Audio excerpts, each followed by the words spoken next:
우리 교회에 있어서 중요한 신앙관이 있습니다. 그것은 하나님은 언제나 가장 좋은 것들을 주신다라고 하는 것을 믿는 것이죠. 하나님은 언제나 가장 좋은 것들을 우리에게 주십니다. 때때로 우리 생각과는 다를 수 있지만 하나님은 언제나 우리에게 가장 좋은 것들을 주시죠. 그런데 이 말 속에 우리가 오해하곤 하는 부분이 있습니다. 그것이 무엇이냐면 하나님이 언제나 가장 좋은 것들을 주시니까 내 책임은 안 져도 되는 건 아닌가? 라고 하는 생각을 한다는 겁니다. 내가 실수하고 내가 잘못한 것을 하나님께 책임 전가한다라고 하는 거죠. 근데 여러분 오해하지 마셔야 됩니다. 하나님은 그러한 실수, 그러한 실패까지 준비하시고 그러한 것들을 우리에게 주신 것이 아니라는 거죠.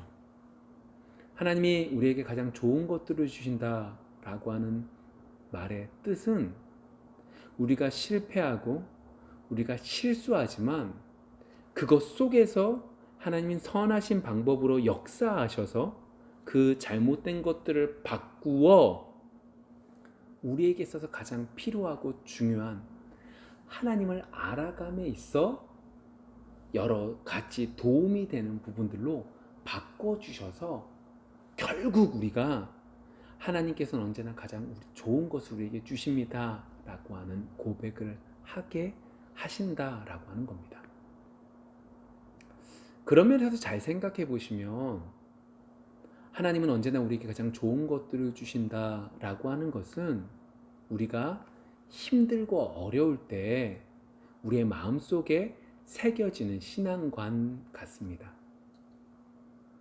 내 머리로는 이해되지 않고 내 머리로는 도저히 판단이 서지 않는 괴로운 그때에 우리의 마음속에 하나님은 그럼에도 불구하고 가장 좋은 것들을 우리에게 주신다라고 하는 믿음이 생각나 그 믿음으로 한 걸음 한 걸음 나아갈 때에 다른 사람들은 볼 수 없지만 그 믿음 속에서 하나님은 우리에게 보게 하시고 더 크신 하나님을 경험하여 결국 우리에게 하나님은 언제나 가장 좋은 것들을 주십니다 라고 하는 고백을 하게 만드시죠. 그러한 은혜가 여러분들이 괴로운 일들을 만날 때, 힘든 일들을 만날 때 그러한 고백이 이루어지기를 소망합니다. 그런데 오늘 성경 말씀 제목을 한번 볼까요? 무엇인가 잘 될 때, 이때는 그렇다면 어떤 것들을 해야 할까요?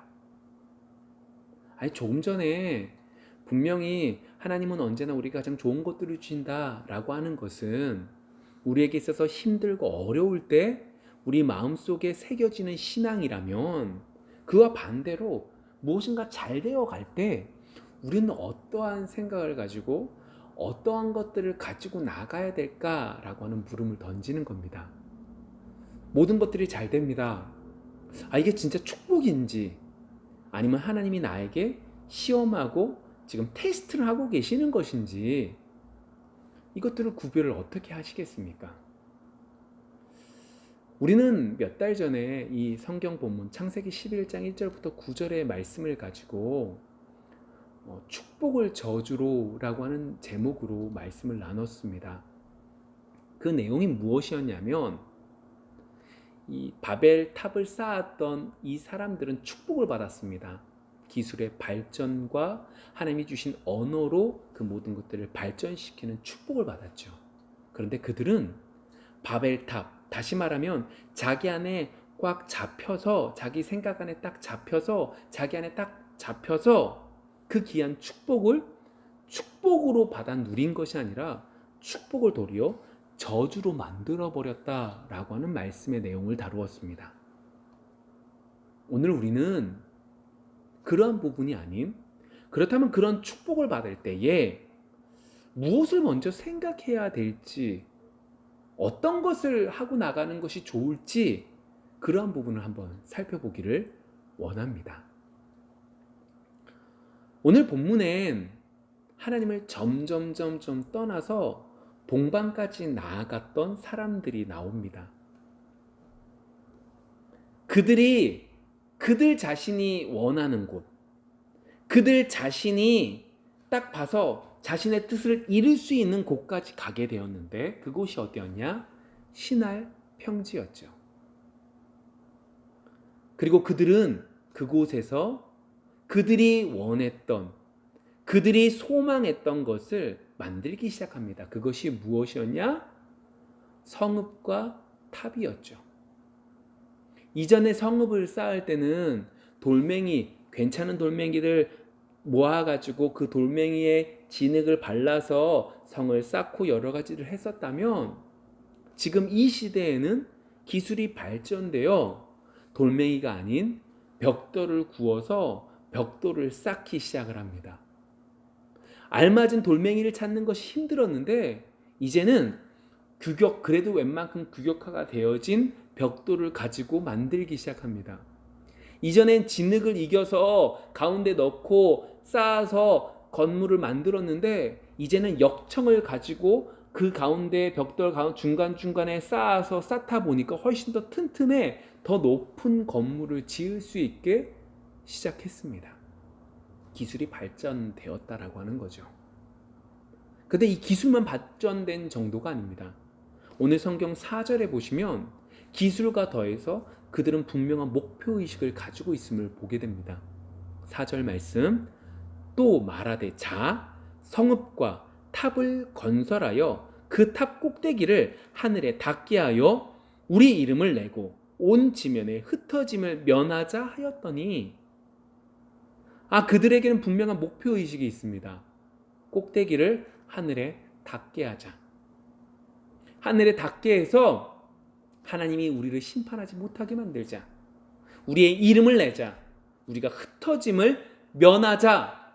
라고 하는 분명한 목표의식을 가지고 지금 탑과 성벽을 쌓기 시작을 합니다. 여러분, 분명한 목표의식을 가지고 모두가 하나 된 공동체, 오늘 성경상으로 보면 엄청난 능력을 발휘하고 있음을 보게 됩니다. 모든 것들이 잘 되고 있습니다. 성읍은 잘 지어지고 있고 탑은 잘 만들어지고 있습니다. 그런데 우리는 이후 사건을 잘 알고 있습니다. 5절의 말씀, 여호와께서 사람들이 건설하는 그 성읍과 탑을 보려고 내려오셨더라.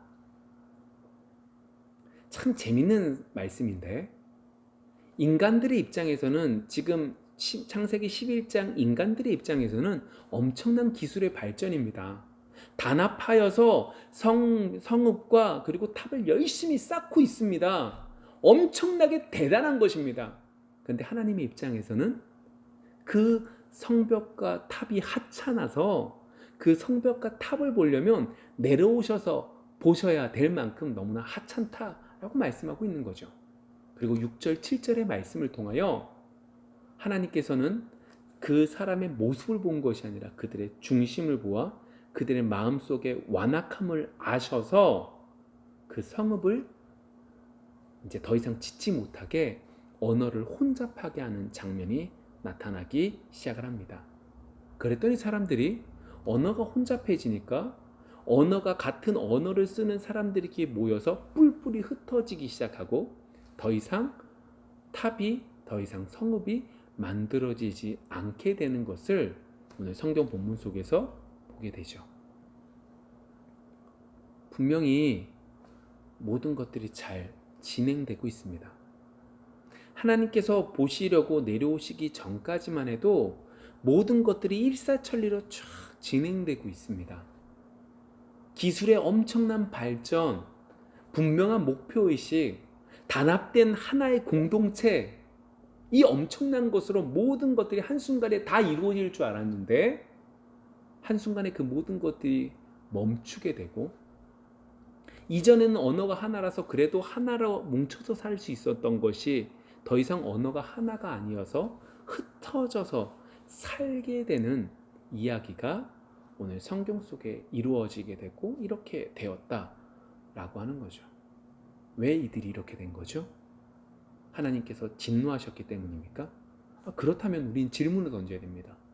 왜 하나님은 진노하신 거죠? 왜 바벨탑을 통하여 그들의 입장에서는 정말로 일사천리로 모든 것들이 진행되어져 가는 것들을 하나님은 그 모든 것들을 딱 막으셔야만 됐는지 우리가 정말로 잘 살펴보아야 될 부분인 거죠. 그것은 바로 인간이 하나님의 질서를 잊어버렸기 때문이라는 거예요. 다시요. 인간이 하나님의 질서를 잊어버렸기 때문이라는 거예요. 무엇인가가 내 뜻대로 잘 되어가니까 내가 누구이며 내가 무엇을 해야 하고 무엇이 먼저인지 잊어져 가기 시작했다는 거예요.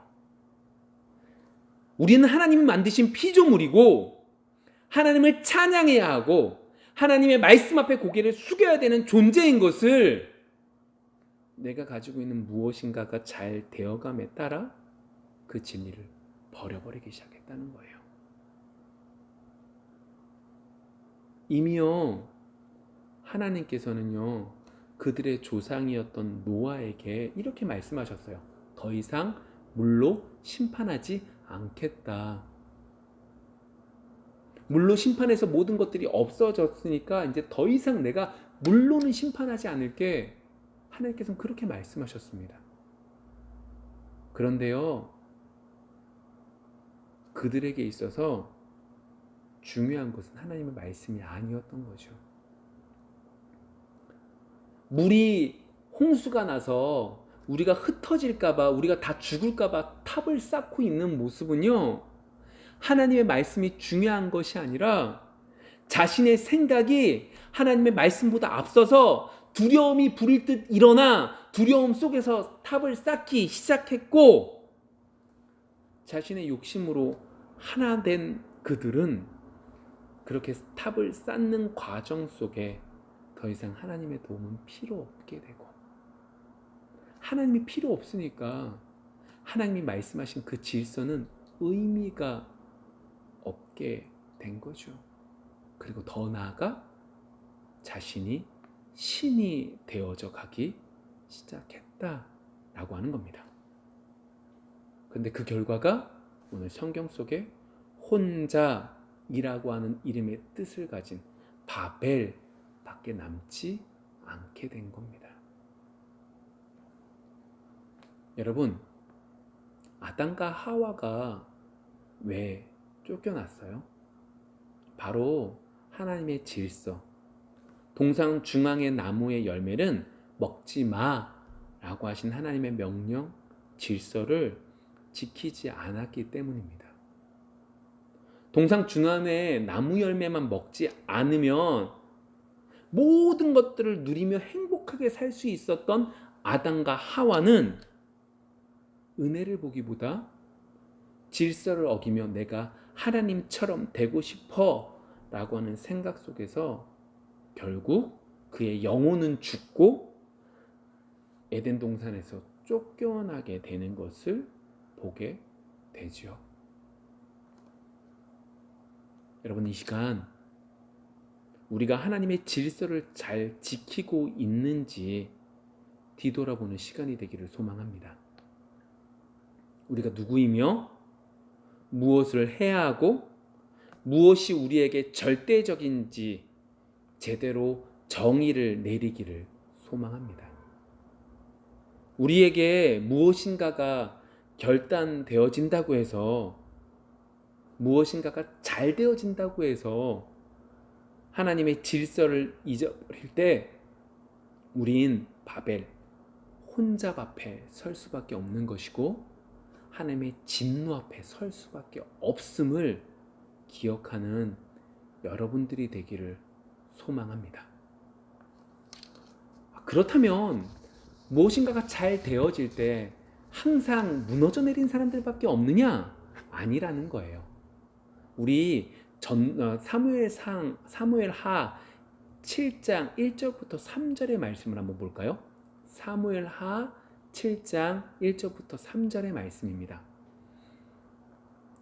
여호와께서 주위의 모든 원수를 무찌르사 왕으로 궁에 평안히 살게 하실 때에 왕이 선지자 나단에게 이르되 볼지어다 나는 백항목 궁에 살거늘 하나님의 궤는 휘장 가운데에 있도다.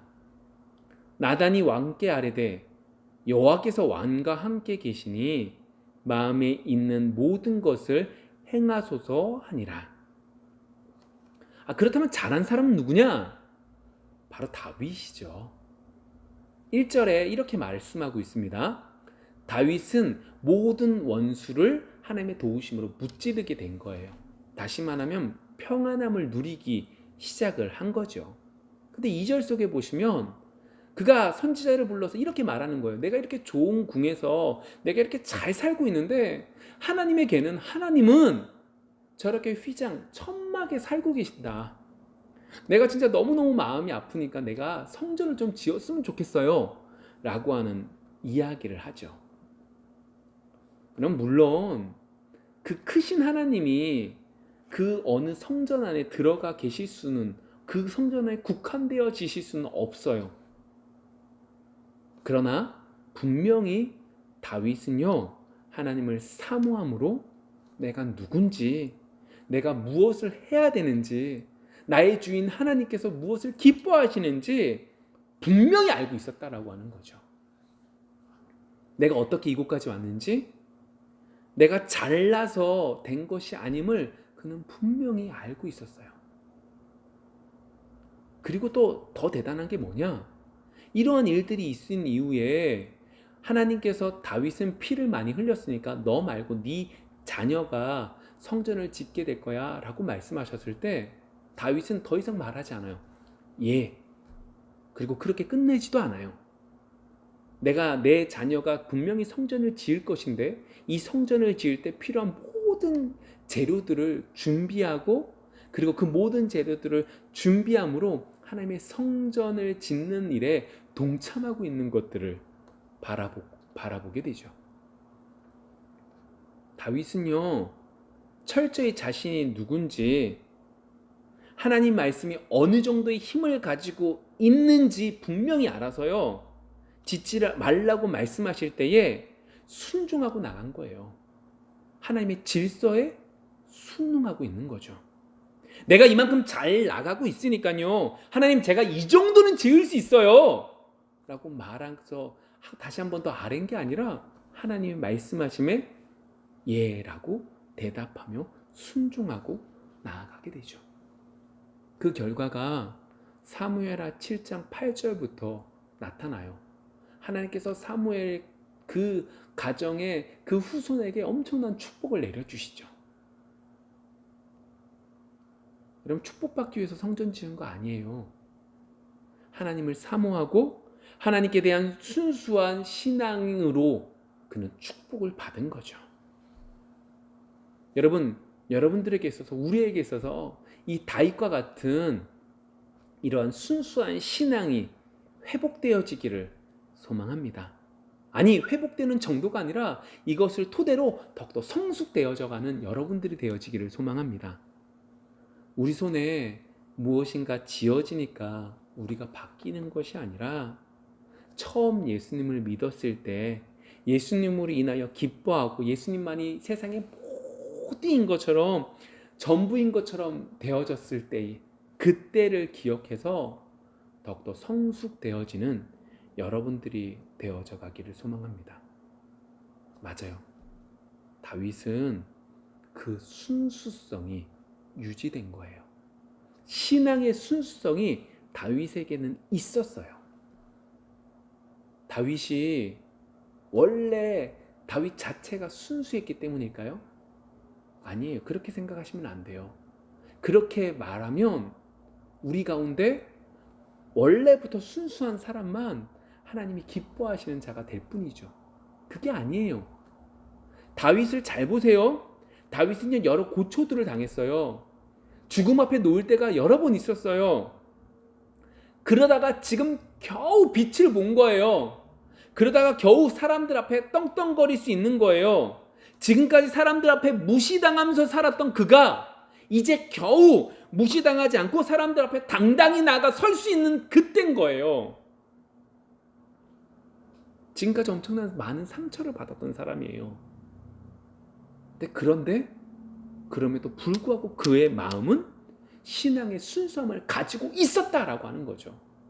우리가 원래 순수해서 그래요. 저 사람은 악해서 그게 상관없이 그러한 것이 있던 없던 하나님 앞에 다윗은 분명히 다른 삶을 살았다라고 하는 거죠.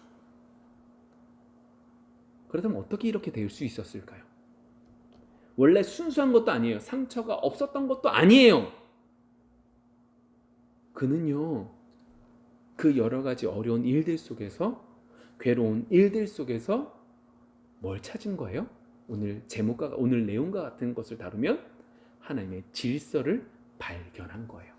하나님의 질서를 배워 나아간 거예요. 내가 무엇인가를 잘해서 잘할 수 있는 존재가 아닌 것을 그는 여러 가지 고난들을 통하여 배워간 거예요. 내가 할 수 있는 것이 없음을 그는 여러 가지 일들을 통해서 배워간 거예요. 오직 하나님의 도우심이 없으면 살아갈 수 없고, 하나님이 인도해 주시지 않으면 나는 살아갈 수 없으며, 하나님이 나와 함께 계시지 않으면 그곳은 지옥이라는 것을 그는 여러 가지 일들을 통해서 배워 나아갔던 거죠. 아마도 다윗이 우리 교회 이야기로 말하면 하나님은 언제나 가장 좋은 것들을 주신다라고는 믿음을 가지고 어려움 속에서 하나님께 귀 기울이는 법과 하나님께 나아가는 법을 배워 하나님 앞에 질서를 배워 한 걸음 한 걸음 나아갔던 것을 보게 되죠. 여러분, 이번 한 주 동안 그러한 은혜가 여러분들 속에 있기를 소망합니다. 우리가 생각할 때에 안 좋은 일들이 가득하다고 해서 오늘 설교의 내용이 우리의 내용이 아닌 것이 아니라, 우리의 상황이 안 좋다면 그 안 좋은 상황 속에서 하나님의 질서를 배워 나아갈 수 있는, 그래서 다윗과 같은 은혜가 여러분들 속에 가득 일어날 수 있는 일주일의 삶이 되어지기를 소망합니다. 그런데 오늘 말씀 속에서 그런 모습들도 있지만 중요한 한 가지를 더 살펴보기를 원해요. 그것이 무엇이냐? 그렇게 하나님께서는 우리가 하나님의 질서를 배워가는, 그리고 하나님의 질서를 생각하게 되는 그러한 삶을 살아갈 수 있게 우리에게 공동체 하나를 주셨습니다. 그 공동체가 뭐냐? 교회 공동체죠. 여러분, 오늘 성경 속에서 말하고 있는 바벨탑을 지었던 그 공동체는 자신의 욕심이 하나가 되어서 그들이 그 탑을 쌓기 시작한 거예요.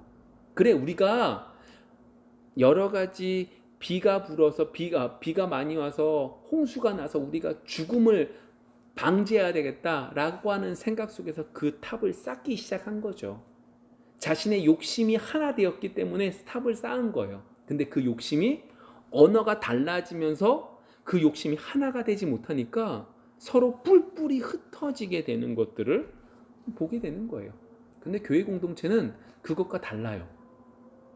교회 공동체는요, 하나님의 질서를 따르는 공동체예요. 교회 공동체는요, 하나님의 질서를 배우는 공동체예요.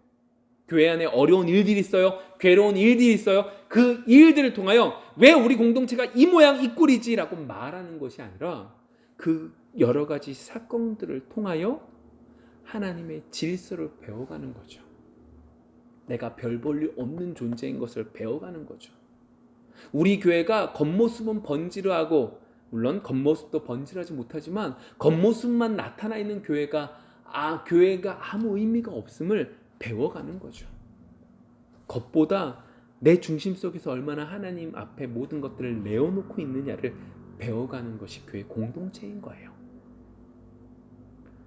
여러분, 그러한 것들을 배워가는 공동체가 우리 공동체가 되어지기를 소망합니다.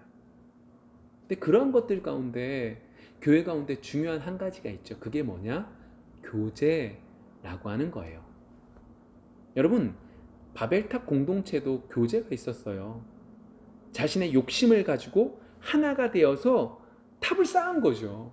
근데 그 욕심이 하나에서 뿔뿔이 흩어지니까 서로의 욕심으로 서로 물어뜯다가 흩어지게 되는 그 교제가 있었어요. 그런데 교회 안에서의 교제는 좀 달라야 돼요. 우리 말씀 한번 찾아볼게요. 전도서 말씀이에요. 4장 9절부터 12절까지 말씀입니다. 우리 교회 안에 어떤 교제가 있어야 되는지 전도서 4장 9절에서 12절까지의 말씀을 통해서 좀 살펴볼 거예요. 제가 봉독할게요. 9절입니다. 두 사람이 한 사람보다 나음은 그들이 수고함으로 좋은 상을 얻을 것임이라. 혹시 그들이 넘어지면 하나가 그 동물을 붙들어 일으키려니와 홀로 있어 넘어지고 붙들어 일으킬 자가 없는 자에게는 화가 있으리라. 또 두 사람이 함께 누우면 따뜻하거니와 한 사람이면 어찌 따뜻하랴. 한 사람이면 패하겠거니와 두 사람이면 맞설 수 있나니 세 겹줄은 쉽게 끊어지지 아니하느니라. 이 무슨 내용이냐면, 여러분, 우리는요 이 세상을 살아가지만 영적 존재이기에 마귀와 영적 싸움을 하는 존재입니다. 그래서 우리 교회 공동체에게 우리에게 이 교회 공동체를 주신 이유는 서로가 서로에게 오늘 말씀처럼 삼겹줄이 되기를 원하신 거죠.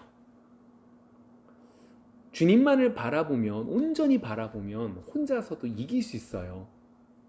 그런데 우리는요 그렇게 하기에는 너무나 연약한 존재이기에 하나님께서는 우리에게 믿음의 식구들을 허락해 주셨고, 서로가 서로를 위하여 기도해 주고 서로가 서로에게 하나님의 질서를 세우게 도와주라고 말씀하고 계시는 거죠.